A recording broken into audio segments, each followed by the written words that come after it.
What if the most dangerous thing in the universe is not ignorance, but certainty? Paul Atreides could see the future. He wasn't guessing, he wasn't delusional, and he was right. And that's why everything went wrong. Stay with me, because this is not just about Dune. It's about what happens when a human listens to the voice of God and forgets that they are not God. Before I go any further, I need to be clear. This video is not an attack on religion, intuition, or belief in higher meaning. It's about a psychological pattern inside the human mind, inside all of us, including me. Imagine a train moving down the tracks. At first, you're a passenger, observing, noticing, maybe even nudging the switches here and there. And that's insight, that's intuition, that's seeing patterns. But sometimes you start believing you know the final station. You think, I can predict exactly where this train will go. The problem isn't the vision itself, it's the certainty. Because the moment you act like you know the destination for sure, you stop questioning the track. You start laying rails that force the train to follow the path you imagined. And that's how inevitability is made real.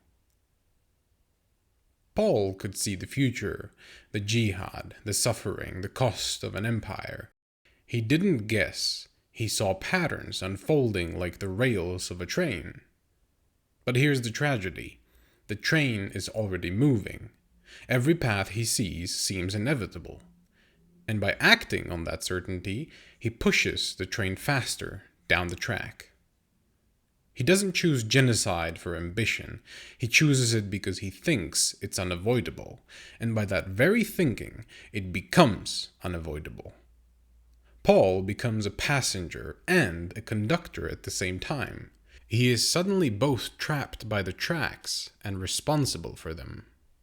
This is why the idea unsettles me personally. I notice this train inside my own mind.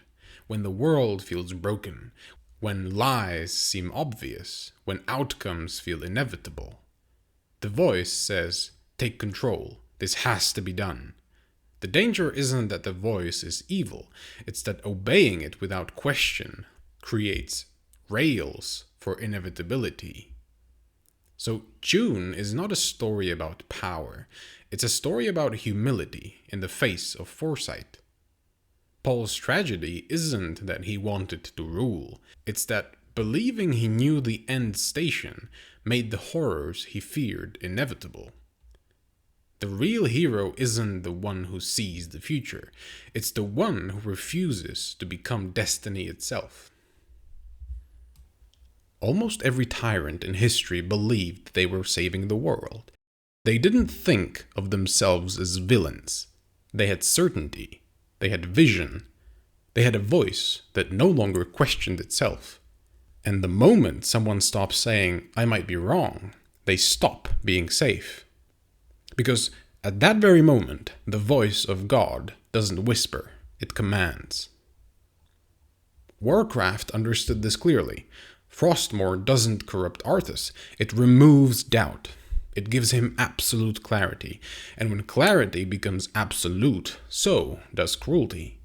Arthas didn't lose his mind, he lost his inner argument, and nothing was left to stop him.